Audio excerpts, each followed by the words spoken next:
Great, thank you. I think we will go ahead and start. I'm first of all, kia ora, te are, no mai haere mai ki NREO. Thanks for agreeing to share these ideas and knowledge with us. Everyone, te are Prendergast is a dynamic force in the realm of architecture and design, making his mark as an Indigenous design expert with a background spanning significant architectural and urban development projects, notably in the rebuilding of Osotahi Christchurch as an Indigenous-led post-disaster response. He specializes in realizing Indigenous aspirations in design, delivering culturally appropriate outcomes aligned with Indigenous communities. This passion has led to applying Maori design concepts and values to the extremes, such as a marae, Maori Cultural Center for future Mars settlement. So Te is going to tell us a bit about that. So, ai, tēnā koe. Kia ora tātou. I might just do a greeting in my language, in the Māori language, if that's okay. Tēnei te mihi kia koutou katoa, ki o koutou tūpuna, ki ngā iwi takitaki o te whenua o tau wāhi, tēnā koutou, tēnā tātou katoa. So just a big greetings to everyone. My name is Te Are, and I come from New Zealand. I'll probably speak a bit more about myself and my experience as we go through the talk, but I'm just assuming that everyone, not everyone knows where New Zealand is, and not everyone knows what a Māori is. So I've kind of gone right from the start and beginning 2,000 years in the past, and now we're looking 2,000 years into the future. So that's sort of the way I've structured the talk. But yeah, please forgive me if I'm covering stuff that you already know about little old New Zealand. So the topic today is the national holiday for Matariki, the star sign cluster Pleiades. So this is a significant celestial moment for Māori people, and it's just become a national holiday in the last 2 years. So this is the second time running that we've had it. We get a day off, and we have lots of cultural activities. Most New Zealanders are climbing a mountain or finding some nice dark sky to watch Te Paki o Matariki, the rising of Matariki on the horizon. So I thought it's quite special to be speaking about these sort of things today to you all. But no doubt would love to come to New Zealand and share our national day that celebrates this celestial moment, but also just a chance to share our culture and our thinking, and obviously I'm very keen to hear everyone else's thoughts and feedback. So very open to dialogue here. I'm putting ideas out, and I'm trying to sort of quantify them a bit, but these are very new ideas, and it's obviously a new space for all of us. But I think it's good to have a diversity of thought as we progress into other planets and into the solar system and that. So tēnā koutou katoa.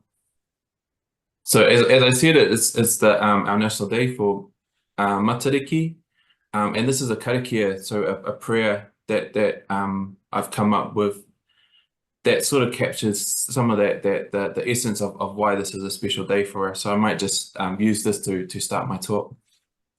Horohia rā Matariki e, te whetu taukapo ana mai te pai. E te urihi o te rangi, he tau kōrehu, he tau mārama e. Matariki hau tangata, Matariki hupe nui, Matariki kai roimata. Ki ngā mati o te wā moi mai rā. Ta kai e te korowai o rangi nui, ki te whare o Putukawa. Hei whetu mau tonu, haere ki tō ahuru mō wai, ki te pūtahi o rehua, katau.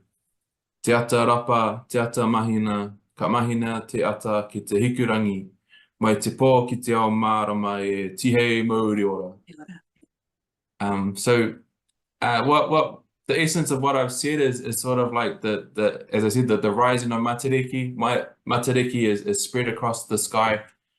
It's twinkling, it's making itself known again in the sky. But it's also a time that we think about those who have passed. And as Matariki crosses the sky, it carries our loved ones into the heavens. So there's sort of there's a celebration, but there's also this acknowledgement of the past. And so being embraced by the sky. One of the stars in the constellation is Pahurakawa, and that's sort of a place where our spirits go to. And then as the dawn light rises, you know, the past is put to the past, and the future it remains. So it's sort of a way of just kind of cleansing that moment and bringing us back into the present.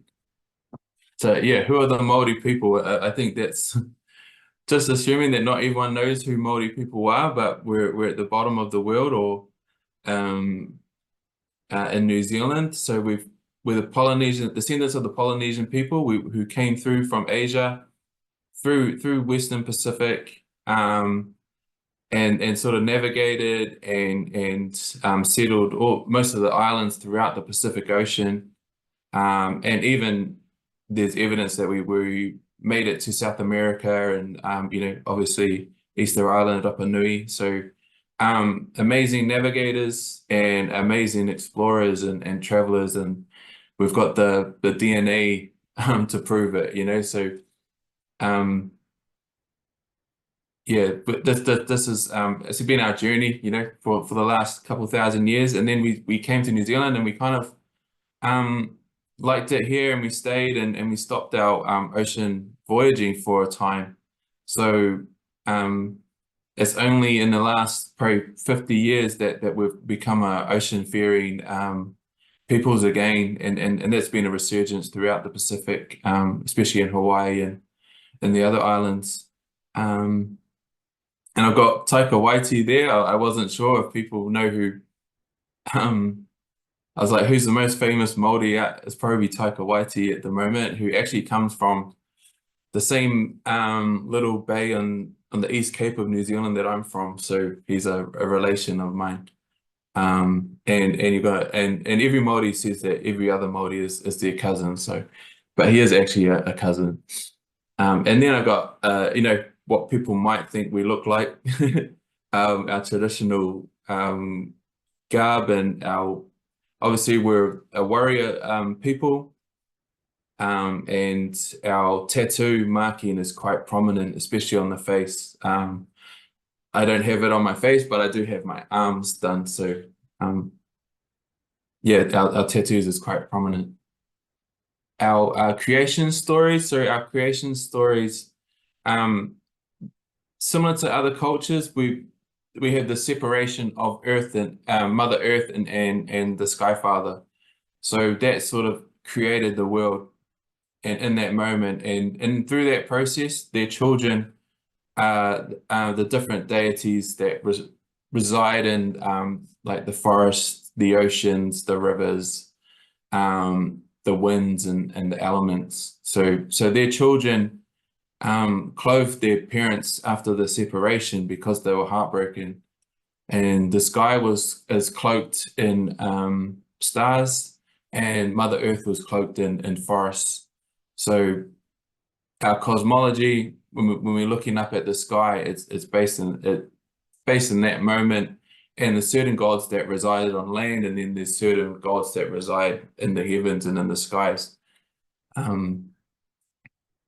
And when we look at our stars in the southern hemisphere, we call it Te Waka Arangi. So we see a big waka canoe in the sky, and the different star constellations relate to different parts of this big waka canoe. So as I mentioned earlier, you know, we were great seafaring peoples. and we didn't, you know, I think what's interesting is we didn't have big monolithic structures that allowed us to kind of track the movement of the sun and stars because we were on canoes and boats. So you couldn't pick up Stonehenge and put it on a canoe. So you had to a lot of that knowledge was in our heads, and also related to different elements of the wakahodua, so the double hull canoe. And you can and these then the navigators would have these star maps, and I've always been quite intrigued by these because no two star map is the same. It really relates to the person that uses it, and only they really understand what it means. But different shells might relate to islands. The sticks can relate to winds, can relate to constellation movements, but also wave patterns and that. So it's really quite unique to whoever the person is. And then I just love that image of a waka hanger. It kind of reminds me of something from Star Wars, but very cool. So yeah. And I thought this is, again, going to that comment around, you know, we didn't have great megalithic structures to monitor the stars and the sun patterns, but this is an example of a rare example of that in Māori architecture called Te Miringa Te Kakara, and it's a cross-shaped whare. And if you have been to New Zealand, you probably know that we have these pitched roof buildings called marae, whare nui, and this one here has got 4 sides, and that relates to, I think, to the 4 winds, but also it has this star pattern that I think is quite interesting, and you can see there's these poles sticking out of the ground, and again, they're just helping to track different movements and that. So this is quite an interesting building for me. It was burnt down in the 70s. The story was that if anyone stepped inside that wasn't Māori, the world would end. And the guardian of this building thought it's not a good idea that the world should end, so he burnt it down. But it still demonstrates that, you know, we were thinking about things. You know, this was our attempt at creating an observatory. And then looking at how our communities were organized. So obviously we're communal, tribal people. We shared everything. Our hierarchy was based around our lineage, but also our exploits. And you know, definitely strong warrior people. Warfare did feature a lot in our history, but art, and once we settled a bit more, art definitely became a strong component. And we carve everything. That's what I say. Our people, we carve everything. We make everything look beautiful, because it comes from those gods that I talked about earlier, the forest god, who we also descend from. So everything, all the trees, all the birds are our brothers and sisters. So when we carve, we try and pay respect to our brothers and sisters. And on the right there is my past site where my tribe used to reside. And I think what's interesting is how we composed our settlements. And obviously we responded to the elements. You know, we have great southerly winds, so you want to protect from the wind, but there's also these communal spaces, and also protection from other tribes. So not unsimilar to how you might, you know, construct, you know, in medieval times, and sort of how we design our cities today around aspects of mythology. So these are sort of the key characteristics, I think, of a Māori village settlement. obviously that connection to whānau, so connecting to your relations, your kinship, connecting to cultural practices in your cultural spaces, so like the marae, connection to access to healthy grown kai that's grown, in close proximity, and also connection to places to source natural fibers and healing plants in our forests and landscapes. Connecting to waterways and oceans for a source of food, and connecting to the landscape. We always identify ourselves by our mountain, first and foremost.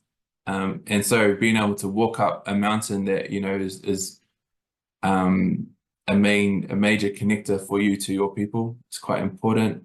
And then in our riverways, we call them kaitiaki, but we have guardians that sort of protect the health of those spaces. So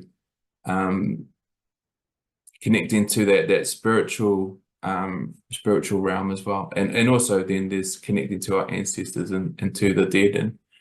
And I think what's important is like, it's not just going, having access to going fishing or something. There's a physical activity that's involved, and there's health aspects involved, but there's also that spiritual connection. So it's the combination of these things that I think is key to what Māori life is like in our settlements, and doing things together, So I think those things I think I'll touch on later when I talk about Mars. So and now a lot of our people have moved to the cities, so we're looking at how we can create denser communities, but still carry some of those key characteristics. So being communal living, being able to share, food and resources, places to gather for cultural practices. What I love about this scheme that I did is that you can't see the cars, there's no car parking in the middle. It's all about people first, and we hide the cars around the back. And you might notice that the roof forms is shaped to represent the wakas and the sails. So connecting back to our past, but also this is very much a modern contemporary housing. So I think I'll just touch on mythology, and I've just referenced Joseph Campbell here, but yeah, the role of mythology that plays in our architecture as Māori people, but how that might be relevant, as we start to look at future settlements. Yeah, so I'll just read it if that's right. In the power of myth, that in mythic terms, the first part of any journey of initiation must deal with the death of the old self and the resurrection of the new. Campbell says that the hero or heroic figure moves not into our outer space, but into the inward space, to the place from which all being comes, into the consciousness that is the source of all things, the kingdom of heavens. The images are outward, but their reflection is inward. And I thought that summed it up quite well, that what I'll be talking to next. So I'm not, if you've been to New Zealand and you might have experienced the Powhiri, so our ritual of encounter, or our welcome ceremony, and this is sort of a key ritual that has remained within our culture. And it's probably the strongest,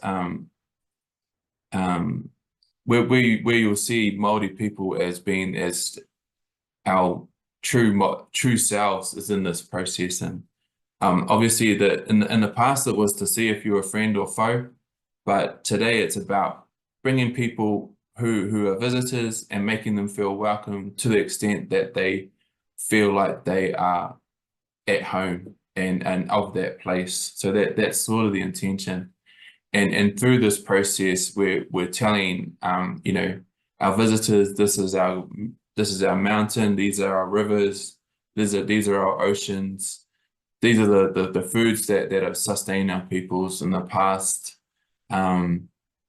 These are our great ancestors. So you're getting just inducted with everything that makes this place great. You know, they'll tell you, you know, this is the best place to get crayfish or you know, snapper or something like that. So the processes, I won't go in too much depth, but it's just a sequence of moments that occur along this ritual.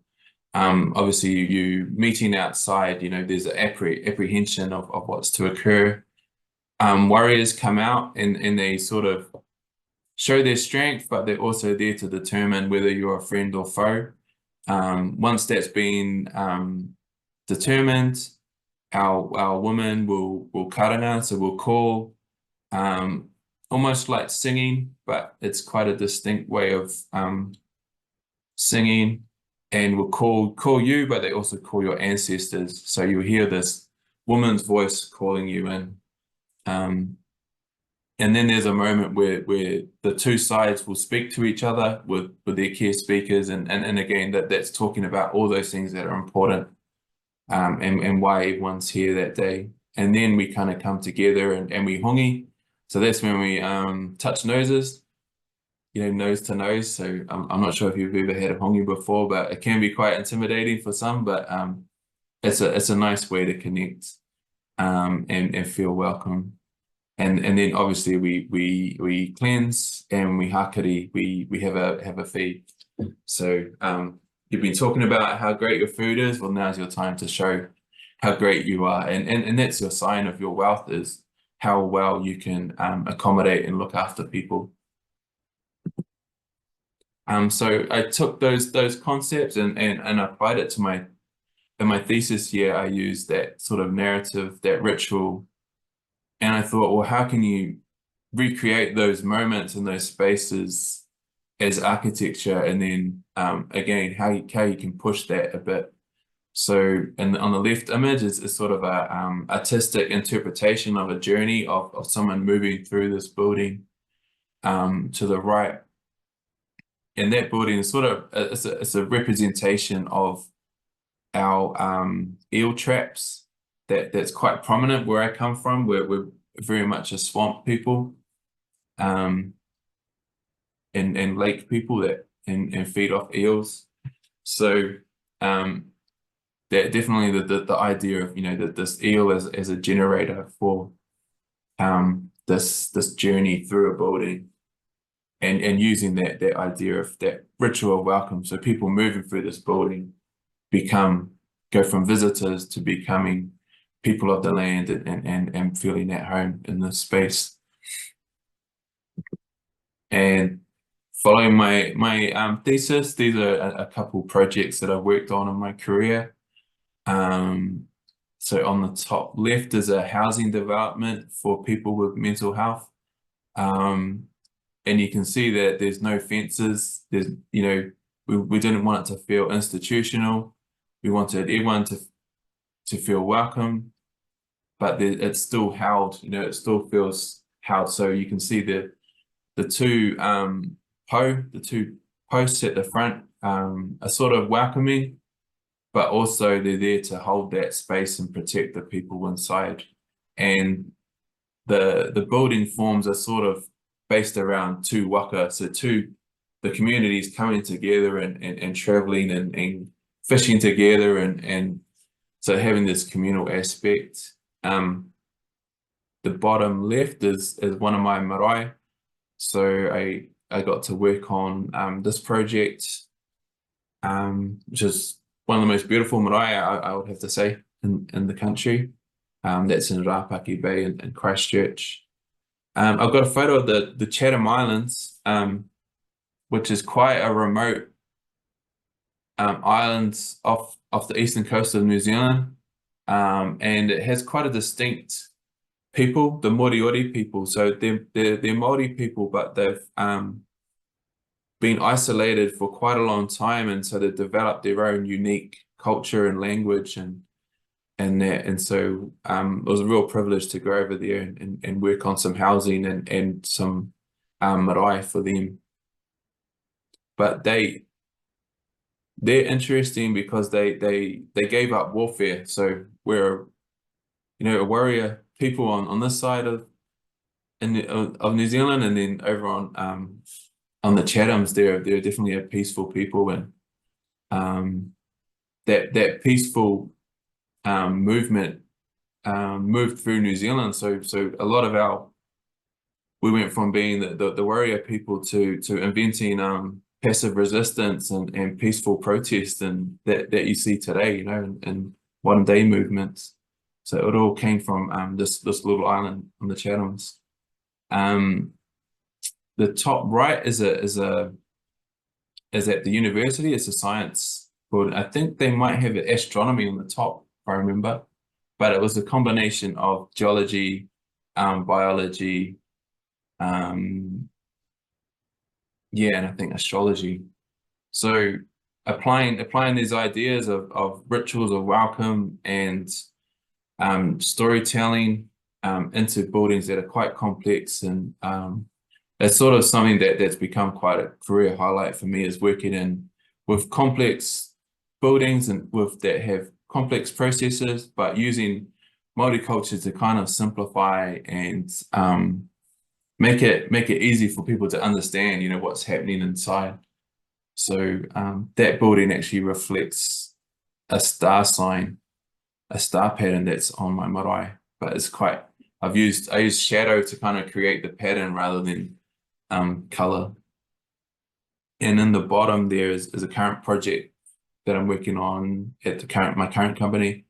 And again, just referencing the landscape and waka forms, our canoe culture, but having great, you know, big areas to welcome people and big spaces to welcome.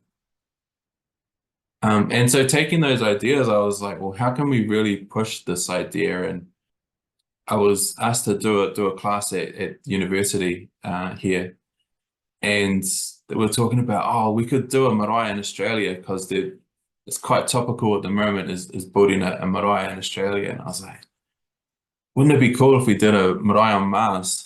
So and it just really pushed it. When you go to the extreme, it really pushes you to test these ideas out, of these ideas of welcoming and creating communities. So they reluctantly allowed me to do this, which was quite fun. And I had some great students that really were amazing thinkers and artists, and pushed my thinking as well. So that's what I was really looking for, is someone to kind of ways to just, you know, push the thinking out there. So the students use the ritual of welcome, so follow that process to create a marae. So a marae is a place that creates connection, and it creates connection between people, but it also creates a connection with those people to place. So they were open to it. You know, they could find their own narratives, their own processes, but using this as a sort of a template, using the Powhiri as a template. So they created these moments. And so when you talk about narrative architecture, it's about creating moments as you move through a building rather than an object that looks like something, you know. So here, the first moment is the call. So I talked about that, the woman calling the visitors in. So he's created a space called the call. And I think there's elements of the architecture that makes a subtle sound. And then there's another moment where he's cleansed. So the opportunity to cleanse, it's sort of when we using water in this case, it's usually to cleanse our spirit rather than our bodies, but removing any bad vibes or bad spirits from us, and cleansing us to make ourselves noa. So we say noa makes us, is sort of like being normal, back to reset. And looking at the key threshold. So as you move through a whare or move through a marae, there are key thresholds that you pass through, and the kind of key moments. So the students created, these gateways, the initiation, and I like that, the Powhiri isn't an initiation, it's you're being inducted into the homes of those people, basically. So there is a point where they want to know if you're a friend or foe. So there's a hesitation and an apprehension. Entering the heart, so that kind of goes back to the Joseph Campbell stuff, entering the belly of the beast, and but entering the heart. So we call the central post that holds up our buildings is called a Potuko Manawa. It's called a post that represents the heart of that building. So entering the heart, you're entering the center. And then through this process, you begin to feel like you belong to that place. And again, this student reflects the hinaki, the eel trap. So reflecting some of our past architectures and weaving patterns, but taking that to the extreme and capturing that in another planet is quite interesting and quite cool. And so carrying that imagery, from Earth to the distant stars, and that's not unlike what Maori people did in the past. As we move from island to island, we carried things with us. We carried Maori stones, so stones from Tahiti were brought to New Zealand to kind of bring the spirit from those islands to a new place. And even my name Te Ari, and Ari is a white flower that only is found in Hawaii, our spiritual homeland. It's not found in New Zealand, so it's carrying those stories and those icons and metaphors from our past and keeping them in today, present. So another student here again that kind of call to apprehension, that looking at the building from outside, what are people thinking, at that moment, and then being called in. I think in this space that the sound of water is what calls you in. And then that moment where you're looking through that window, you're looking at the vistas and sort of acknowledging the landscape, acknowledging the different mountains and valleys that the people that live there, are very significant too. And then again, that central that Potuko Manawa, that heart space. And this student was, he wanted to record that connection back to Earth. So in this space, you can see, holograms and of wildlife from Earth that for kids and stuff to learn about, but to stay connected back to Earth. And I thought he captured that quite well. And again, that idea of, I think he's got an aquarium here, but like just ways to stay connected back. So a stone from Tahiti is a way to connect back to our Pacific past, but also here with an aquarium, with species from Earth, another way to connect back to our past. So that's what I think we're trying to explore. How do we go to another place but stay connected to our past home, but also create a new home as a diaspora people. So so following that, I think there were some key learnings that came out of it. That I think could be a blueprint for inhabiting Mars. Collective.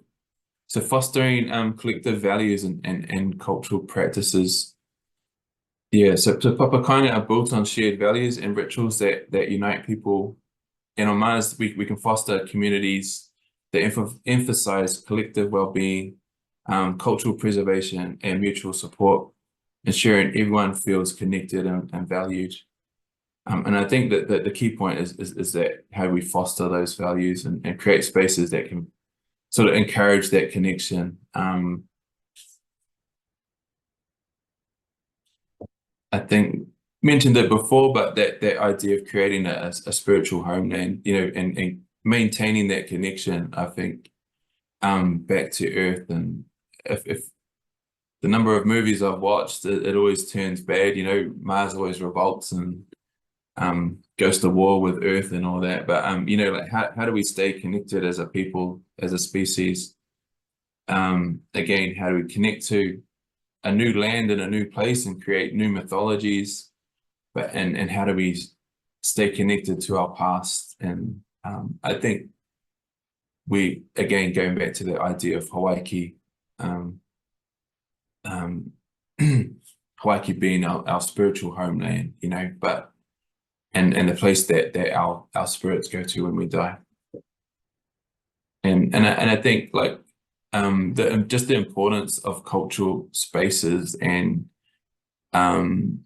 places for community together, and to hold these rituals, and how the architecture can really become the backdrop of, like if rituals are like us as people playing roles, then architecture is the backdrop, and how does it support the reenactment of these rituals, these ceremonial rituals, but also the rituals of everyday life.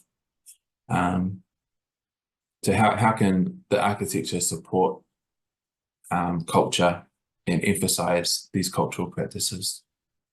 I think physical activity is important, and I think what I was touching on earlier is how when I climb my mountain, climbing a mountain is good for your physical activity, your physical health.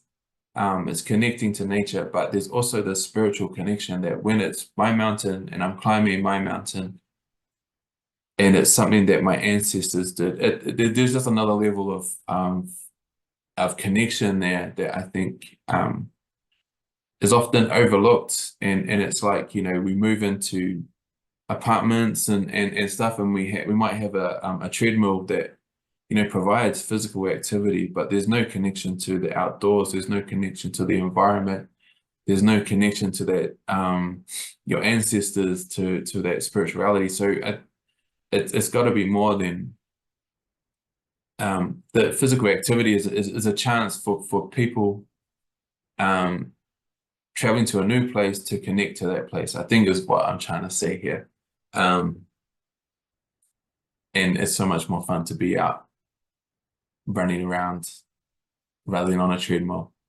But yeah, like physical activity is no doubt important in these settlements, but ways that we can bring play, ways that we can utilize the environments and opportunities for new experiences on new environments as well. So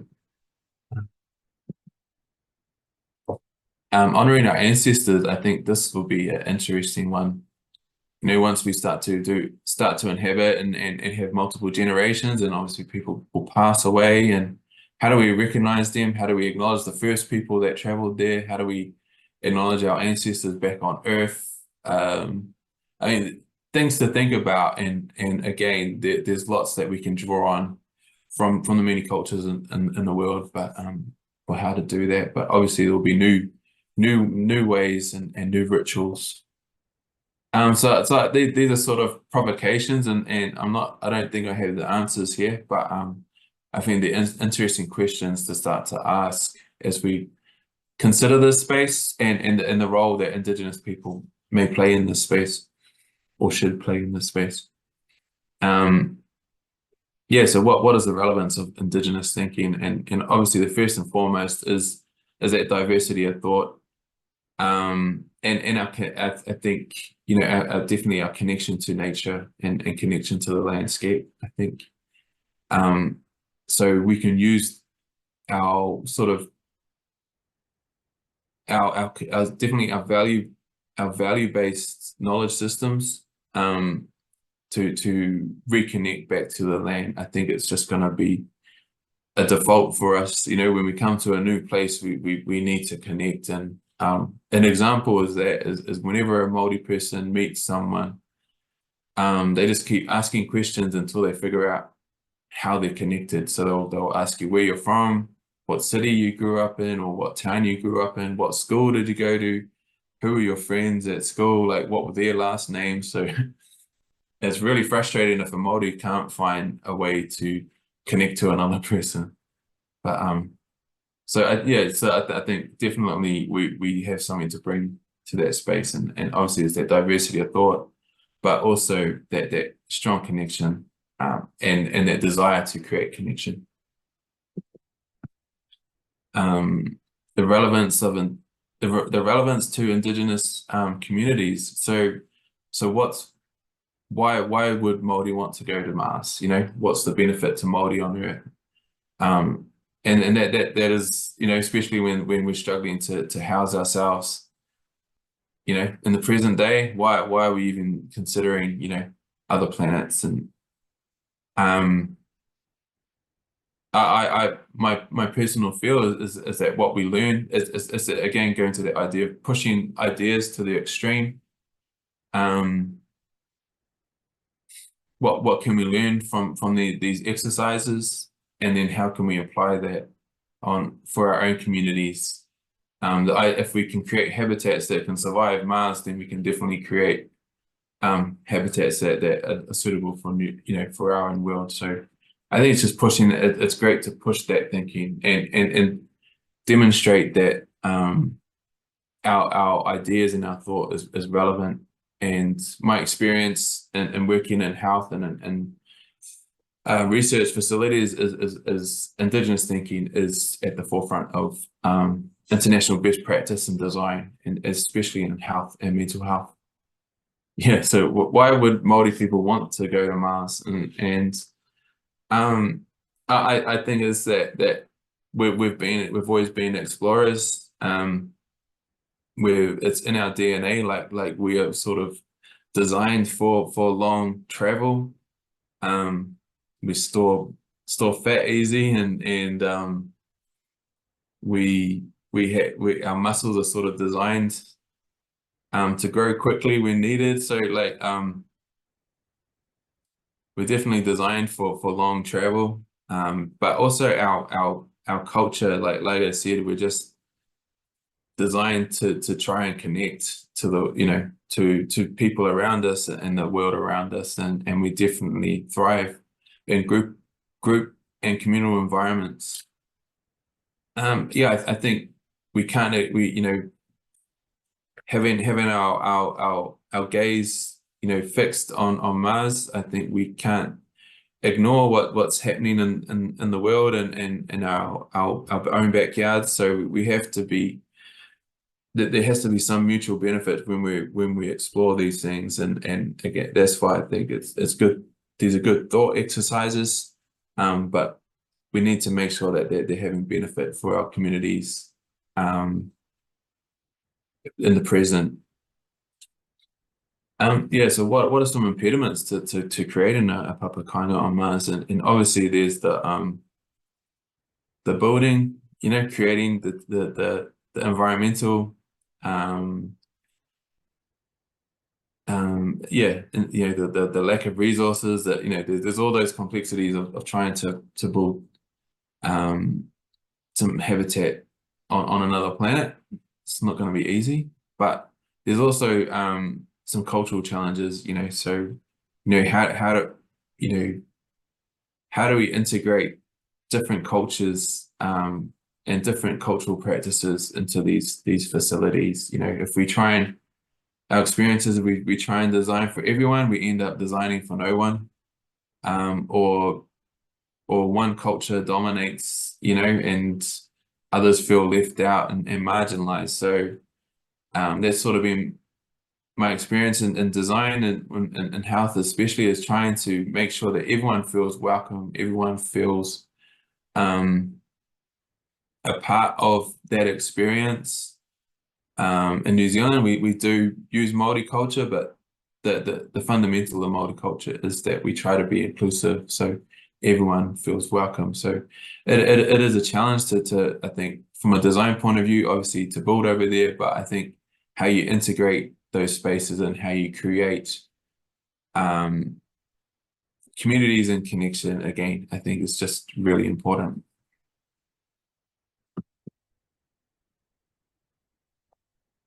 Yeah, who will be the inhabitants of Papakainga on Mars? That's a good question. I think, we can't just be all scientists and engineers. We have to have that, again, that diversity of thought across cultures, but also professions and expertise.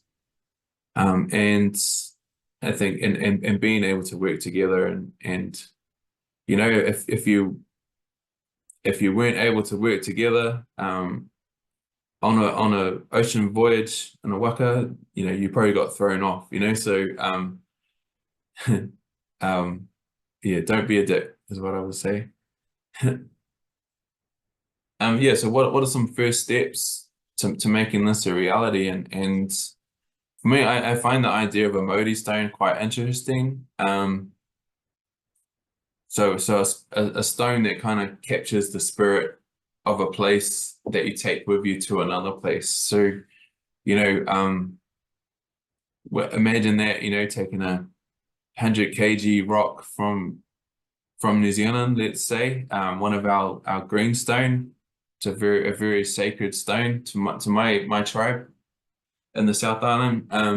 Imagine taking a 100 kg rock over to Mars, and then that becomes a feature that sort of creates almost a lodestone for that community, that everything sort of resides around. And I think that's what happened in the past for Māori. We created, we would plant stones, but we'd also bury our canoes in certain places, and those become sacred places. So the idea of a Māori stone being taken from Earth to this new place, but also that first spacecraft, what happens to that? Does that become part of the spiritual landscape, the cultural landscape as a marker to our past? Which I think that these things are interesting to me, like as far as how you design for these settlements. And like just the idea of how do you we can't just take carvings from Earth and put them there and consider that it's a Māori space now. Just like I can't just bring carvings from the country and put them in the city and say this is now a Māori space. So it's about that the stories that we tell through our artworks and the methods will probably come from the landscape. How do we carve that the landscape or carve the rock? And again, that there's an activity that creates culture, it creates connection to that place. For touching touching the land, touching the soil, touching the rocks and stuff, and finding new ways to express cultural meaning through new materials and new practices. So it's not about taking stuff from here and trying to apply it there. It's about creating a new form of these things, but in the same vein of creating connection and meaning. So if you look at, I mentioned earlier how we arranged our traditional papakainga around the orientation to the sun and to the elements. So obviously we might align our buildings to best protect ourselves, but then you might want to align to landscape features, or even is there a way that the buildings can align to stars, or even there might be a way to align to a little blue dot that's Earth in the sky. Yeah, the orientation and how it connects, how each building connects to the other building, how there might be a central communal space, a clearing, you know, for those rituals of encounter, how we might enact porphyry, how we might enact welcome, you know, does it reside inside the building? Is it outside, like how we have our Māori welcomes? So lots of things, you know, like how can culture start to inform not just pure function, but how does culture start to influence the design of these habitats? Yeah, and I think this is a similar point again, like around, you know, that diversity of perspective means that we can cover some of those blind spots that we may not know we have. You know, we can't all be male engineers, you know, we got to have other perspectives in there, and obviously to cover those blind spots, and we're going to have new experiences that we can't predict, and so having that diversity of thought, I think, is very important, and being able to coexist, again, you know, get along with each other in those spaces. And I think this is probably my last slide. But you know, like you know, what right do we have to explore the stars, you know, without addressing our issues that we have today, you know, our social and environmental issues today. So I think we need to, if we want to explore the solar system and start inhabiting new worlds, we have to be better ambassadors for humanity, and to go there with the right intentions, and I think my Māori culture tells me to be a better steward of the earth, and to carry those values wherever I go. So I think that's sort of a challenge, I think, for all of us, but in this space. But yeah, just thought I'd leave on a high note, or sort of a larger provocation of, you know, should we be going there, but should we be doing this? But I think definitely, I think I like the thought. I like the thought experiment of exploring these ideas at the extreme, ideas that I use in my career every day. But I think there's opportunity to take these, you know, to the extreme. But yes, we have to have the right intentions, and obviously we can't ignore the issues that face our people and our earth today. So tēnei te mihi ki a koutou katoa, ka mutu o ku kōrero e tēnei wā, engari ka nui te aroha, ka nui na whakaro pai ki a koutou katoa. Nō reira, tēnā koutou, tēnā koutou, tēnā koutou katoa. Thank you. Ka nui te mihi ki a koe te hari. Thank you. I feel overwhelmed. There's so many things, you know, so many thoughts that this has really provoked, and I really appreciate that. I don't even know that I have any questions. It's just a lot to think about. You know, I've sort of grown up, you know, reading science fiction and thinking about going to Mars, and the things that you've brought up are just things that have never occurred to me. And I really appreciate that. I think, yeah, there's a lot to unpack here. So thank you really very much. I want to see if anyone has any questions or any comments. I'm wondering if everyone's feeling like me, just kind of stunned a little bit. This is pretty amazing. Again, Terry, thank you. This is really powerful. I appreciate it very much. And thank you for letting us record this, because I do know that this is an unusual time for us to have these talks. So it's very likely that people are at other meetings, and I've already received emails from people saying, are you going to record this? So thank you for doing that. It's really special. Yeah. So I'd like to invite you back too, because I know you have other really interesting things that we could talk about. So if you're interested in doing that, I'd love for you to come back. Yeah, definitely. That would be terrific. Okay. Well, thank you again. Manawatia Matariki, kia toi. So thank you and enjoy Matariki. Yeah, we will. Thank you. And I just want to say it's so lovely to hear you speak Māori, and like, you know, from yeah, I was very taken back and surprised by that, but it's very, you know, very special to us here to hear our language spoken all around the world. So a very big thank you to you, and just thank you for the opportunity and to share. So I'm welcome. Any thoughts, you can message me on LinkedIn or however you like. But That's great. open to dialogue. As you said, these are just provocations and ideas thrown out into the wind, but I Well, they're think pretty there's powerful. yeah, something to build on. So Yep. thank you. Thank you, and thank you for sharing Te Reo and Te Ao Māori, the Māori language and the worldview with us. I think it's a really important thing for the world. So thank you. Awesome. Thank you. Right. Tēnā koe.